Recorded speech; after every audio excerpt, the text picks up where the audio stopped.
এটা পিচ্ছি পোলাও, একটা বুড়া রিক্সাওয়ালারে কয়, এই রিক্সা যাইবা? মানে যাবেনটাও কইতে রাজি নাই। কি কয়? যাইবা? কয় কি কয় না। এত কিছু আর দিন আনে দিন খায়। রিক্সার ভাড়া মারা মহাজনরে দিয়ে তারপরে যা হবে ওই নিয়ে বাড়িতে যাওয়ার সময় কিছু কিনে টিনে নিয়ে গেছে। বেগম সাহেব ওই যে আগেকার পান্তা ভাত ছিল সকালবেলার, ওটা রেডি করে রাখছে, আর শাক টাক কিছু মরিচ বাটা ভর্তা টর্তা বানিয়ে রেখে দিছে। রিক্সাওয়ালা ঘরে যেয়ে দেখে বউ খায় নাই, বাচ্চাগুলাও খায় নাই। হ্যাঁ, তোমরা খেলে না কেন? রাত বাজে কয়টা? 11টা 12টা। কেন খেলে না? বেগম সাহেব আপনারা থুয়ে কেমনে খাই? এত কষ্ট করে আপনি আইনা দেন, আপনারা ছেড়ে কেমনে খাই? বাচ্চারা বলে, বাজান আপনারা ছাড়া খাইতে ভাল লাগে না, এর লেগে অপেক্ষা করি। এই রিক্সাওয়ালার কাছে এই পান্তা ভাত আর মরিচ ভর্তা বিরিয়ানির চাইতেও অনেক স্বাদের।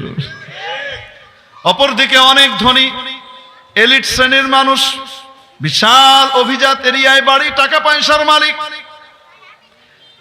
9টার সময় বাড়িতে এসছে অফিস করে। আসার পরে দেখে বেগম সাহেব আরেকজনের সাথে বসে বসে কি করে, সিরিয়াল দেখে। ভাতটা ঠান্ডা হয়ে গেছে আর বলতেছে, তরকারিগুলো গরম করে দাও। আর ওখান থেকে সে ঝামটি মেরে বলে, গরম করে নিতে পারো না? চাকরি নয় কি আমি এখানে? নিজে গরম করে খাও। তুমি খাও, আসো আমার সাথে। তোমার জন্য কি এতক্ষণ বসে থাকবো নাকি? বয়ফ্রেন্ড এসছে, একসাথে খেয়ে দিয়ে অপেক্ষা করে আমরা এখন সিরিয়াল দেখছি, বিরক্ত করো না।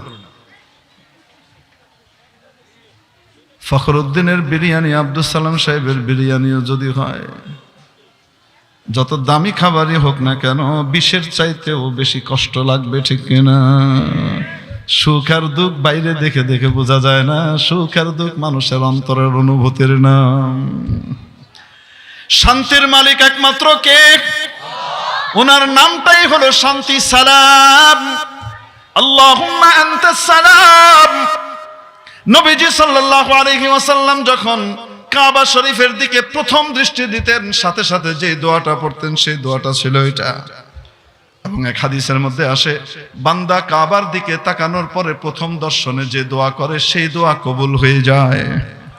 নবীজি যে দোয়াটা করতেন সেটা হলো, আল্লাহুম্মা আনতাস সালাম, ও মাওলা আপনি শান্তি, ও আল্লাহ আপনি শান্তি, ওয়া মিনকাস সালাম, শান্তির উৎস আপনার ওখান থেকেই হয়, আপনার ওখান থেকেই শান্তির উৎপত্তি হয়।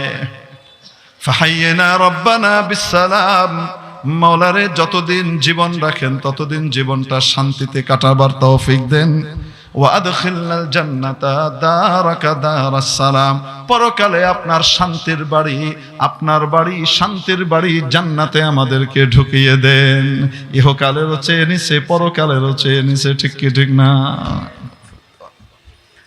তাহলে বলেন শান্তির মালিককে?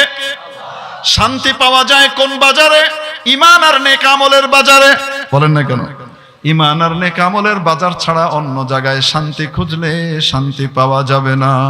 সুখ পেতে হলে ঈমান আর নেক আমলের বাজারে আসা লাগবে কি লাগবে না? ঈমান আর নেক আমলের নামই হলো ইসলাম। সত্যের মশালবাহী প্রিয় মনীষীদের পাপড়ি টিভি।